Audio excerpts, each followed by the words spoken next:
What is up, guys? It is Marcus from Perspective Sports, and today we are discussing the most likely landing spots for Paul George, who has recently informed the Indiana Pacers he will not be re-signing with the team next offseason.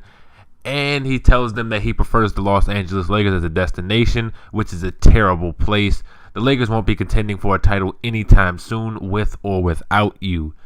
He has also hurt the Pacers by making it public. Now the Pacers will definitely get lowballed and will eventually have to accept a deal that is significantly less favorable for the team, as if he just told management and not the public. But nonetheless, we have put together trade offers from 5.5 possible teams. I put 5.5 because one is a three-way trade, and it's 5.5. But, so yes, we've put together potential trades from 5.5 different teams, and we're going to start with the Cleveland Cavaliers. And the Cleveland Cavaliers have to be the most talked about destination outside of Los Angeles. As far as I'm concerned, that's all I've been hearing about is what LeBron can do with Paul George and Paul George going home to the Lakers.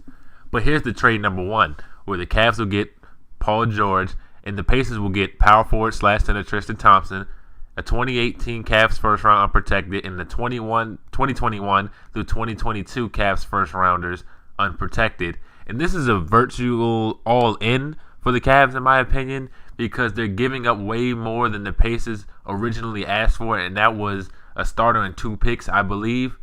And this would be getting a solid starter and one of the better rebounders in the league to go alongside center Miles Turner in 3 first-round unprotected picks. And the Cavs are likely not going to have LeBron or Paul George in the roster in 2021 or 2022. So the unprotected pick right there will definitely be a bonus for Indiana.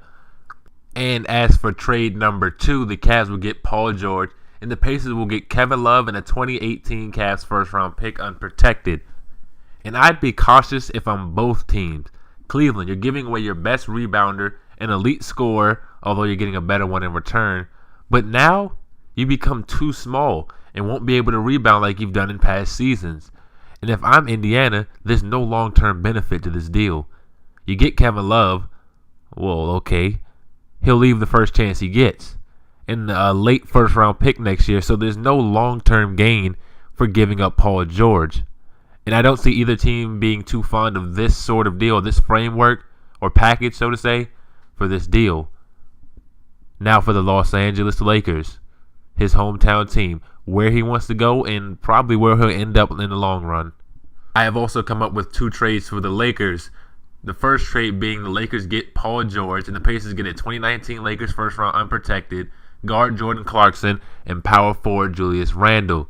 The Lakers get their star, their franchise guy, the marketing guy, and the Pacers get 2 quality players in Jordan Clarkson who can play solid minutes both off the bench or as a starter, and Julius Randle to pair alongside Miles Turner to complement the young players. They get a likely lottery pick. For trade number 2, the Lakers get Paul George and the Pacers get D'Angelo Russell and a 2019 first-round pick unprotected. And if we're being honest, if the Lakers take Lonzo Ball, D'Angelo Russell is a goner. The Lakers are reportedly frustrated. They're tired of D'Angelo Russell. And this deal will be by far the best package they can get for him. You get your guy, a guy who's going to sign a long-term deal for a guy you really don't even want on your roster anymore. And for Indiana, you get the guy to market, and D'Angelo Russell. He has a large fan base, and he has a lot of people that like him. He's a scorer, and you get a likely lottery pick. Now for the Miami Heat. Now, the Miami Heat is a serious dark horse for getting Paul George to stay long-term. They have no income tax. They have Miami Beach, beautiful women, lots of money to be made. It's going to be hard to turn down a long-term deal in Miami. So that can be a curveball in the Lakers' plans. But here's trade number 1. The Heat get Paul George. The Pacers get small forward Justice Winslow in the 14th overall pick. The Heat get a guy that can be their franchise player, obviously in George. And they have a pretty good chance of re-signing. I mean, like I said earlier, no income tax, Miami Beach. That's hard to turn down. And if I'm Paul George, I'll take no income tax over 13% income tax any day. And on top of that, I get South Beach. As for Indiana, they get a solid small forward of the future who can fill that role for years to come, and a lottery pick in a loaded draft class. Trade number 2, the Heat will get Paul George. The Denver Nuggets will get Justice Winslow. The Pacers stockpile draft picks. They get the 13th overall pick via Denver, the 14th overall pick via Miami, a 2019 Denver first round top 10 protected, or they'll receive a 2020 Denver first round unprotected.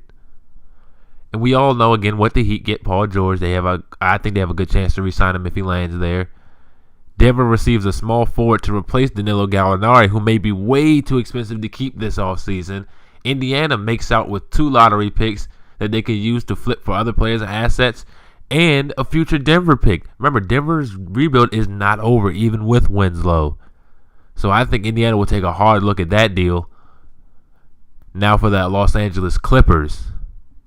And I know Paul George grew up a Lakers fan, but guess what? The Lakers suck. The Clippers are contenders and can be serious contenders with you. I've also heard people saying, like I was listening to I believe it was The Herd or Speak for Yourself. I do love those kind of shows, First Take and stuff. I listen to them all every day. But I think it was Colin Cowherd who said this. Stars go to the flagship team.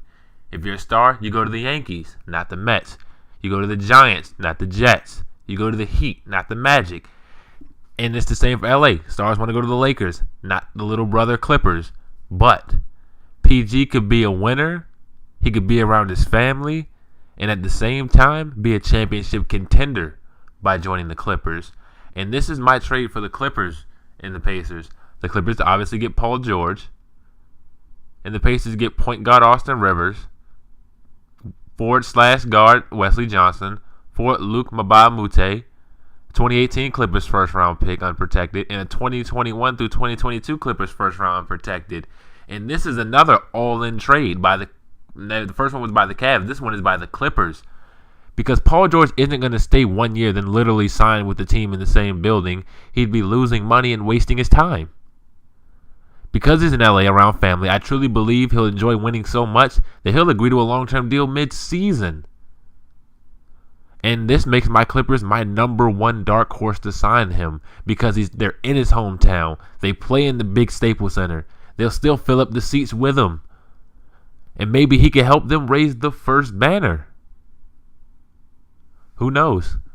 And which leads us right into the Houston Rockets.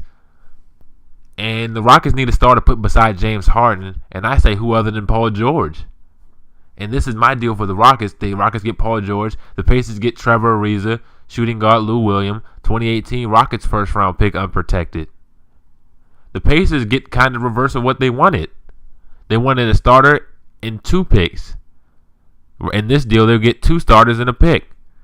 The Rockets may be able to get PG to stay long term if they manage to clear enough cap space and convince Chris Paul to sign with them. This is a big task for Houston. Because if they get Paul George and don't sign Chris Paul, Paul George will probably be leaving. And you just wasted 2 assets. 3 assets, really. But if Chris Paul can come forming a big 3 of Chris Paul, James Harden, and Paul George, that can be a scary team to face. Well, there you guys have it. That is my ideal trades for Paul George and my 5 possible landing spots for him. I didn't put Boston in here because they're definitely going after Gordon Hayward because he's a surefire long-term deal. He will be there long term if he signs with them in free agency.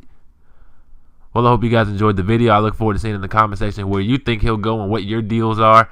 I'll see you there.